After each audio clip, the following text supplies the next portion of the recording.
السلام علیکم ورحمۃ اللہ وبرکاتہ۔ الحمد للہ رب العالمین والعاقبۃ للمتقین والصلاة والسلام علی من کان نبیا وآدم بین الماء والطین، اما بعد فاعوذ باللہ من الشیطان الرجیم، بسم اللہ الرحمن الرحیم۔ شہر رمضان الذی انزل فیہ القرآن، آمنت باللہ صدق اللہ مولانا العظیم۔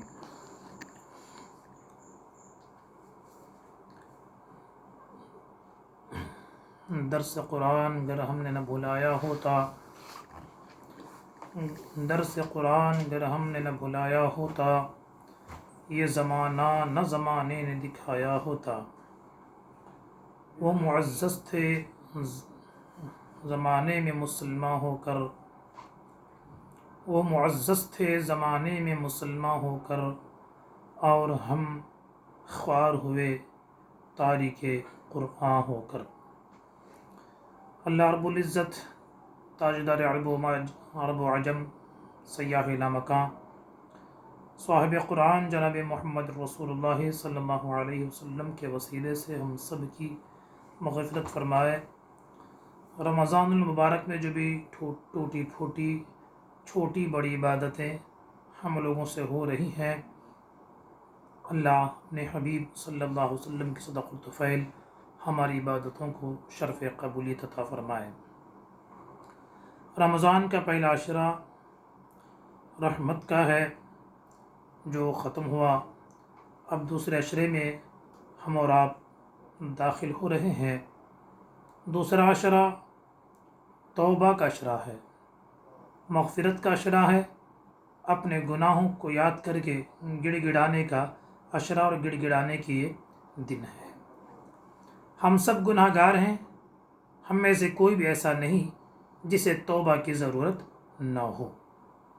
تاجدار مدینہ صلی اللہ علیہ وسلم ارشاد فرماتے ہیں، کل بنی آدم خطاؤن وخیر الخطاؤن التوابین۔ بنی آدم سب لوگ گناہ گار ہیں، جتنے انسان ہیں سب گناہ گار خطا کار ہیں۔ ان خطا کاروں اور گناہ گاروں میں اچھے وہ لوگ ہیں جو اپنے گناہوں پر توبہ کرتے ہیں۔ توبہ کا بھی ایک خاص طریقہ ہے، اس کے بھی کچھ شرائط ہیں، اس کے بھی کچھ کنڈیشن ہیں۔ انشاءاللہ العزیز 2 دن کے بعد اس باب کی طرف، طریقہ توبہ کی طرف انشاءاللہ میں آپ کی رہنمائی کروں گا۔ آقا دو جہاں صلی اللہ علیہ وسلم کی ایک حدیث ہے جسے حضرت ابو ہریرہ رضی اللہ تعالی عنہ روایت فرماتے ہیں، کلمۃ حکمۃ یسمعها الرجل خیر له من عبادۃ سنۃ والجلوس ساعة عند مذاکرۃ العلم خیر من عتق رقبہ۔ شریعت کی ایک بات کا سننا سال بھر کی عبادت سے بہتر ہے۔ شریعت کی ایک بات کا سننا سال بھر کی عبادت سے بہتر ہے، اور علم دین کی گفتگو کرنے والوں کے پاس ایک گھڑی بیٹھنا غلام آزاد کرنے سے بہتر ہے۔ دیکھیے، اس چھوٹے سے ٹائم میں ہمیں اور آپ کو دین کے بارے میں کچھ سیکھنے، اپنی معلومات میں کچھ اضافہ کرنے کا ایک بہترین موقع ملا ہے۔ اگر آپ نے ان باتوں کو سن لیا اور اس پر عمل کر لیا تو یاد رکھیے آپ کو بہت ثواب سے مالا مال کیا جائے گا۔ آئیے موضوع کی طرف میں آتا ہوں۔ اس مہینے میں سیدہ خاتون جنت کی زندگی آپ نے سنی، اسی طرح سیدتنا خدیجہ الکبریٰ کی بھی تاریخ وفات اسی مہینے میں ہے، سیدہ عائشہ صدیقہ کی بھی تاریخ وفات اسی مہینے میں ہے۔ ان خواتین اسلام کی زندگیاں سنانے بہت دل کرتا ہے، دل میں خواہش ہے کہ میں ان کی زندگی آپ کو مکمل طریقے سے سناؤں، لیکن وقت مجھے اجازت نہیں دیتا ہے۔ آج ہمارے اندر بہت ساری خرافات، بہت سارے ایسے کام ہم کرتے ہیں جن کا شریعت سے نہ لینا ہے نہ دینا ہوتا ہے۔ جو سراسر غلط ہیں، ناجائز ہیں، حرام کام ہیں، ایسے کاموں میں ہم نے اپنے آپ کو لگا لیا ہے۔ شادی بیاہ میں بھی لو، اس میں ایسے رسوم ہوتے ہیں، الیاذ باللہ۔ اور شادی تو شادی ہے، دوسرے جگہ بھی بہت سارے ایسے کام ہم سے ہوتے ہیں جو فخر کے ساتھ ہم کر رہے ہیں، حالانکہ وہ کام اللہ کے نزدیک اور اس کے رسول کے نزدیک حرام اور ناجائز ہیں۔ اللہ ہمیں ہر مسئلے کو سمجھنے کی توفیق عطا فرمائے۔ دیکھیں، بات آ گئی تو بتاؤں، میت کسی کا انتقال ہو گیا تو پڑوس کے لیے، رشتہ داروں کے لیے، دوست و احباب کے لیے سنت ہے کہ ہم ان کے گھر کے جائیں، ان کی عیادت کریں، ان کے تعزیت میں پہنچیں، میت کے لیے کچھ پڑھیں، ثواب پہنچائیں، اس کے پسماندگان کو، ان کے بچوں کو، اہل قبیلہ اور خاندان کو ہم صبر کی تلقین کریں۔ گھر کے بازو والے ہیں تو کچھ کھانا وغیرہ بنا کے ان کے گھر میں دیں، تاکہ میت کے گھر والے غم میں ہیں، کھانا نہیں پکا سکتے، یہ سب اچھے ہیں۔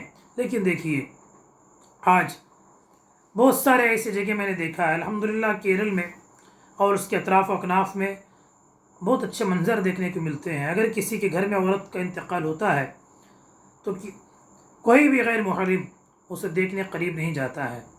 رشتہ دار، دوست و احباب باہر بیٹھے قرآن پاک کی تلاوت کرتے ہیں، دعائیں کرتے ہیں اور چلے آتے ہیں۔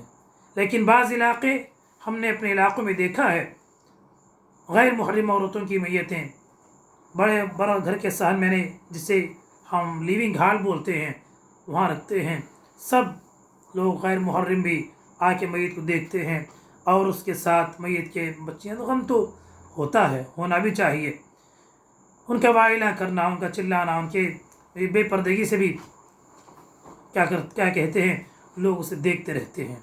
ہمیں چاہیے کہ یقیناً یاد رکھیے، غیر محرم کی میت دیکھنا حرام ہے، ناجائز ہے۔ مرد کے لیے جائز نہیں کسی غیر محرم عورت کی میت کو دیکھے، اور عورت کے لیے جائز نہیں کسی غیر محرم کی میت کو دیکھے۔ اور وہ بہت سارے ٹاؤن میں ایسا منظر بھی دیکھا ہے کہ گھر سے گھر لگا ہوا ہوتا ہے۔ ہم مانتے ہیں کہ بڑے بڑے ٹاؤن ہیں، محلے میں بہت سارے گھر ہوتے ہیں، لیکن پردہ کرنا چاہے تو کر سکتے ہیں۔ دیکھا ہے، میت غسل ہوتا ہے، جنازے میت رکھی جاتی ہے، اور سارے محلے والے، اطراف کا مرد بھی، عورتیں بھی، رشتہ دار، ساری گھر کی عورتیں بھی وائلہ کرتی رہتی ہیں، غم مناتی رہتی ہیں، نہ بال چھپانے کا پردہ ہے، نہ آواز کا میں احتیاط کرتے ہیں۔ اس طرح کے کاموں سے ہمیں بچنا چاہیے۔ اللہ عز و جل ہمیں عمل کی توفیق عطا فرمائے۔ الحق مر، حق ہمیشہ کڑوا ہوتا ہے، دوائی ہمیشہ بد مزہ ہوتی ہے۔ بخار آتا ہے تو کوئی ڈاکٹر میں کیک اور بسکٹ نہیں کھلاتا ہے، کبھی انجیکشن دیتا ہے، کبھی کڑوی اور بد مزہ دوائیں کھلا کر وہ ہم کو صحیح کرتا ہے۔ اس لیے بات سچی ہے، آپ کو اللہ عمل کی توفیق عطا فرمائے، آمین۔ بہرکیف میں یہ کہہ رہا تھا، قرآن، الحمدللہ رب العالمین، خدا کا شکر ہے کہ اللہ عز و جل نے ہمیں قرآن جیسے عظیم نعمت سے مالا مال کیا ہے۔ بخاری شریف کی حدیث ہے، سید عالم صلی اللہ علیہ وسلم ارشاد فرماتے ہیں، انبیاء کرام کو جو معجزے دیے جاتے ہیں، حالات کے حساب سے، اس وقت جو ضرورت ہوتی ہے اسی کے حساب سے انبیاء کرام کو معجزے دیے جاتے ہیں۔ جیسا کہ کل میں نے آپ کو اشارہ کیا تھا، موسیٰ علیہ السلام کے زمانے میں جادوگروں کا زور تھا، تو اللہ نے موسیٰ کو ید بیضا کا معجزہ دیا، عصا کو سام بنانے کا معجزہ دیا۔ نوح علیہ السلام کے زمانے پتھروں کو تراشنے کا معجزہ کا شور زیادہ تھا، اسی لیے پتھر کے اندر سے اونٹنی دی۔ اسی طرح سیدنا ابن مریم، عیسیٰ علیہ السلام کے زمانے میں طبیبوں کی بڑی، کہ ان کو اپنے علم پر فخر ہے، ڈاکٹروں کو اپنے علم پر فخر ہے، ہم ایسا کرتے ہیں، ہم ایسا کرتے ہیں۔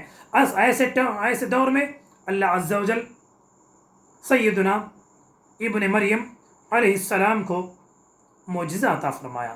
کیا؟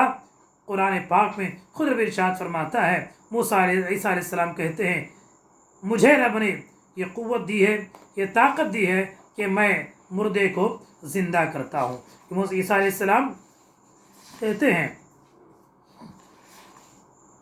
عیسیٰ علیہ السلام کہتے ہیں انی اخلق کہت تیر فانفخ فی فیکون طیرا باذن اللہ، خدا قدوس نے مجھے ایسا علم عطا فرمایا ہے کہ میں مٹی کے چھوٹے چھوٹے پرندے بنا کر پھونکتا ہوں، وہ چڑیا بن کر اڑ جاتی ہیں۔ اسی طرح ابری الاکمہ والابرس احیی الموت باذن اللہ، میں برس والے کو، کوڑ والے کو اور اللہ کے حکم سے شفا دیتا ہوں اور مردے کو میں زندہ کرتا ہوں۔ عیسیٰ علیہ السلام کے یہ معجزوں کو دیکھ کر اس ٹائم میں جو لوگ تھے وہ عیسیٰ علیہ السلام کی حقانیت پر، ان کے پیغمبر ہونے پر ایمان لاتے ہیں۔ اسی طرح ہمارے اور آپ کے پیغمبر جناب محمد رسول اللہ صلی اللہ علیہ وسلم کا دور آیا، اس وقت اہل عرب کو یہ فخر ہے، یہ ناز ہے، فصاحت، بلاغت، سب سے اچھا بولنا ہم کو ہی آتا ہے، ہم سے زیادہ فصیح، ہم سے زیادہ بلیغ دنیا میں کوئی اور نہیں ہے۔ اس لیے عرب والوں کا یہ معمول تھا، اپنے بڑے بڑے اشعار لکھ کر، قصیدے لکھ کر وہ کعبے کی دیواریں پہ آویزاں کرتے تھے، لٹکاتے تھے، دیکھو میں بڑا شاعر ہوں، میں بڑا فصیح ہوں، میرے کلام میں بڑی فصاحت ہے، اگر ہمت ہے جس کا جواب لکھو۔ دوسرے شاعر اٹھتے ان کا جواب لکھتے تھے۔ ایسے دور میں تاجدار عرب و عجم سیدنا محمد رسول اللہ صلی اللہ علیہ وسلم کو اللہ عز و جل نے ایسا معجزہ عطا فرمایا، قرآن۔ اس کے سامنے سارے عرب کے فصحا، سارے عرب کے بلیغ بلاغت، سارے عرب کے بولنے کی قوت و طاقت رکھنے والے ایسے ہو گئے گویا ان کے منہ میں زبان نہیں ہے۔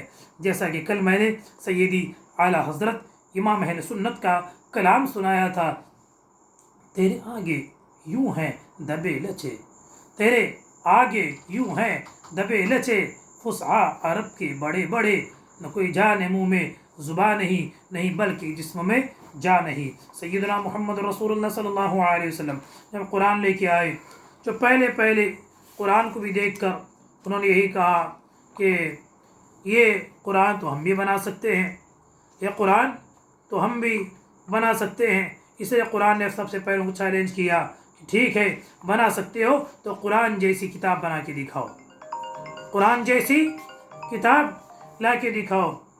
پریشان ہیں سارے لوگوں نے کہا قرآن جیسی کتاب کیسے لائیں گے؟ اور جب وہ عاجز آ گئے، قرآن جیسی کتاب وہ نہیں لا سکے، تو اللہ عز و جل ان سے فرماتا ہے ٹھیک ہے پورا قرآن اگر نہیں لا سکتے، ایسا کرو قل فاتوا بعشر سور مثلی، کم سے کم 10 سورتیں قرآن جیسی بنا کے لاؤ۔ جب یہ دوبارہ چیلنج کیا گیا، اس میں بھی وہ ناکام ہوئے، تیسری مرتبہ انہیں للکارا جاتا ہے کیا؟ وَإِن كُنتُمْ فِي رَيْبٍ مِّمَّا نَزَّلْنَا عَلَىٰ عَبْدِنَا فَأْتُوا بِسُورَةٍ مِّن مِّثْلِهِ وَادْعُوا شُهَدَاءَكُم مِّن دُونِ اللَّهِ إِن كُنتُمْ صَادِقِينَ۔ اے عرب، اے اہل عرب، اگر تمہیں ہمت ہے، ہم نے اے محمد صلی اللہ علیہ وسلم آپ کو جو کتاب عطا فرمائی ہے، اس میں کچھ شک ہو تو ہم اپنے خاص بندے پر جو اتارا ہے تو تم اس جیسی ایک ہی صورت بنا کے لاؤ، تم ایک ہی صورت بنا کے لاؤ۔ ان سے کہاں ہوتا ہے، خود کہتا ہے کسی بھی حالت میں قرآن جیسی تم ایک صورت بھی، قرآن کی سب سے چھوٹی صورت اِنَّا أَعْطَيْنَاكَ الْكَوْثَرَ فَصَلِّ لِرَبِّكَ وَانْحَرْ إِنَّ شَانِئَكَ الْأَبْتَرُ، جب اس کے حسن و جمال پر، اس کے ترتیب پر اس فصحائے عرب کی نگاہ پڑتی ہے تو سر جھکا کے گزر جاتے ہیں۔ آخر میں خدا کہتا، رب عز و جل ارشاد فرماتا فَإِن لَّمْ تَفْعَلُوا وَلَن تَفْعَلُوا فَاتَّقُوا النَّارَ الَّتِي وَقُودُهَا النَّاسُ وَالْحِجَارَةُ أُعِدَّتْ لِلْكَافِرِينَ۔ آخر میں تاکید کے ساتھ ہو رہا ہے فَإِن لَّمْ تَفْعَلُوا، اگر تم قرآن کا مثل نہ لا سکو، لن تفعلوا، لن یہ تاکید کے لیے آتا ہے، ہرگز تم نہیں لا سکو گے۔ فاتقوا النار التي وقودها الناس والحجارة، بس ڈرو اس آگ سے جسے ہم نے انسانوں اور پتھروں سے تیار کی ہے، عدت للکافرین، جو کافروں کے لیے تیار کر کے رکھی ہے۔ یہ جو قرآن جیسا کتاب کوئی بنانے سے عاجز ہے، الحمدللہ یہ عظیم کتاب رب عز و جل نے ہمیں عطا فرمائی ہے۔ آج تک 1500 سال ہو رہے ہیں، آج تک اس کا ایک نقطہ ادھر سے ادھر کرنا کسی کے بس کی بات نہیں ہے۔ اس لیے عزیزان ملت اسلامیہ، عرب والے قرآن کے حوالے سے انشاءاللہ کل بھی سنایا تھا، جس گھر میں قرآن کی تلاوت نہیں ہوتی ہے وہ گھر قبرستان ہو جاتا ہے۔ جس گھر میں سورہ بقرہ پڑھی جاتی ہے وہاں سے شیطان بھاگ جاتا ہے۔ وہاں جو قرآن سیکھتا اور سکھاتا ہے وہ ہم میں سب سے بہتر اور سب سے اچھا ہے۔ ہمیں ان باتوں پر مولا عمل کی توفیق عطا فرمائے۔ اندازہ لگائیے قرآن کی صورتوں میں کتنا زور کا اثر ہوتا ہے۔ حضرت سیدنا عمر فاروق رضی اللہ تعالیٰ عنہ کا واقعہ تو آپ سب جانتے ہیں۔ دشمن اسلام تھے، اپنی ننگی تلوار لے کر بانی اسلام صلی اللہ علیہ وسلم کا سر قلم کرنے کے لیے گھر سے باہر نکلے ہیں۔ راستے میں دوست سے ملاقات ہوئی، کہا کہاں جا رہے ہو؟ کہا میں اسلام کے بانی، ہمارے عرب کے اس ماحول کو ختم کرنے والے، کفر و شرک جو ختم کر رہے ہیں، ہمارے بتوں کو برا بھلا کہنے والے محمد مصطفیٰ صلی اللہ علیہ وسلم کو ہی قتل کرنے جا رہا ہوں۔ انہوں نے کہا ٹھیک ہے، پہلے وہاں جانے سے پہلے تھوڑا اپنے گھر کی خبر لو۔ جب گھر پہنچے اپنے بہن سے اور اپنے بہنوی سے قرآن پاک سورہ طٰہٰ کی چند آیتیں سنتے ہیں، عمر کا سارا غصہ ایک ہی دم میں اتر جاتا ہے۔ عمر ہامتے کامتے سرکار کی بارگاہ پہنچ کر سچے دل سے کلمہ پڑھ کر مسلمان ہو جاتے ہیں۔ اسی طرح زماد بن ثعلبہ رضی اللہ عنہ ایک بہت بڑے طبیب ہیں، حاذق طبیب ہیں۔ مکے میں ان کی دواؤں پر بہت بھروسہ تھا۔ جب یہ مکہ پہنچے انہوں نے دیکھا کہ بچوں کی ایک ٹولی ہے، بچوں کی ایک جماعت ہے جو تاجدار مدینہ صلی اللہ علیہ وسلم کے پیچھے پڑی ہوئی پتھر برسا رہے ہیں، مجنون کے تانے دے رہے ہیں۔ انہوں نے بھی ایسا ہی قیاس کیا کہ یہ فرد ایسا ہی ہے۔ چنانچہ وہ سرکار کے پاس جا کے بیٹھے، کہا اے محمد، آپ کو لوگ مجنون کہہ رہے ہیں، معاذ اللہ دیوانہ کہہ رہے ہیں، میرے پاس اس کی بہت اچھی دوائی ہے، میں جنون کا علاج کرنا جانتا ہوں، میرے مجھ سے آپ مشورہ کریں، میرے مشورے پر آپ عمل کریں، میں آپ کو کیا اس کی دوائی دیتا ہوں۔ حضرت زماد سرکار کی بارگاہ میں کھڑے ہو کر اس طرح کے کلمات کہتے ہیں۔ سرکار دو عالم صلی اللہ علیہ وسلم ان کی باتوں کا جواب دینے کے بجائے ان کی باتیں سن کر قرآن پاک کی تلاوت شروع فرماتے ہیں۔ قرآن پاک کی چند آیتیں ان کے سامنے پڑھتے ہیں۔ حضرت زماد بن ثعلبہ بیان کرتے ہیں، مجھ پر اس کا اس قدر اثر ہوا کہ میرا دل کانپ اٹھا اور اسی وقت میں سچے دل سے کلمہ پڑھ کر اسلام میں داخل ہو گیا۔ اس لیے عزیزان ملت اسلامیہ، صحابہ کرام دور میں عتبہ بن ربیعہ خطیب قریش تھے، وہ عظیم ساحر البیان فصیح اللسان شخص تھا۔ عتبہ بن ربیعہ بڑا ساحر البیان، بہت ہی اچھی باز تقریر کرنے والا، بہت اچھا اسپیکر ہے۔ وہ حضور صلی اللہ علیہ وسلم کے زمانہ نبوت میں سرکار کے سامنے آ کے اسی طرح کچھ حرکتیں کرتا ہے تو سرکار اس کے سامنے سورہ حمیم کی ابتدائی آیتیں اس کے سامنے تلاوت فرماتے ہیں۔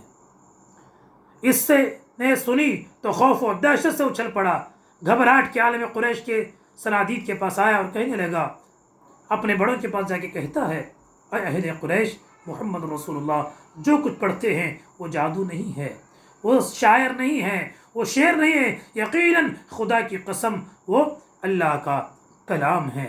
اس لیے عزیزان ملت اسلامیہ، الحمدللہ ہمارے پاس بہت اچھی کتاب موجود ہے۔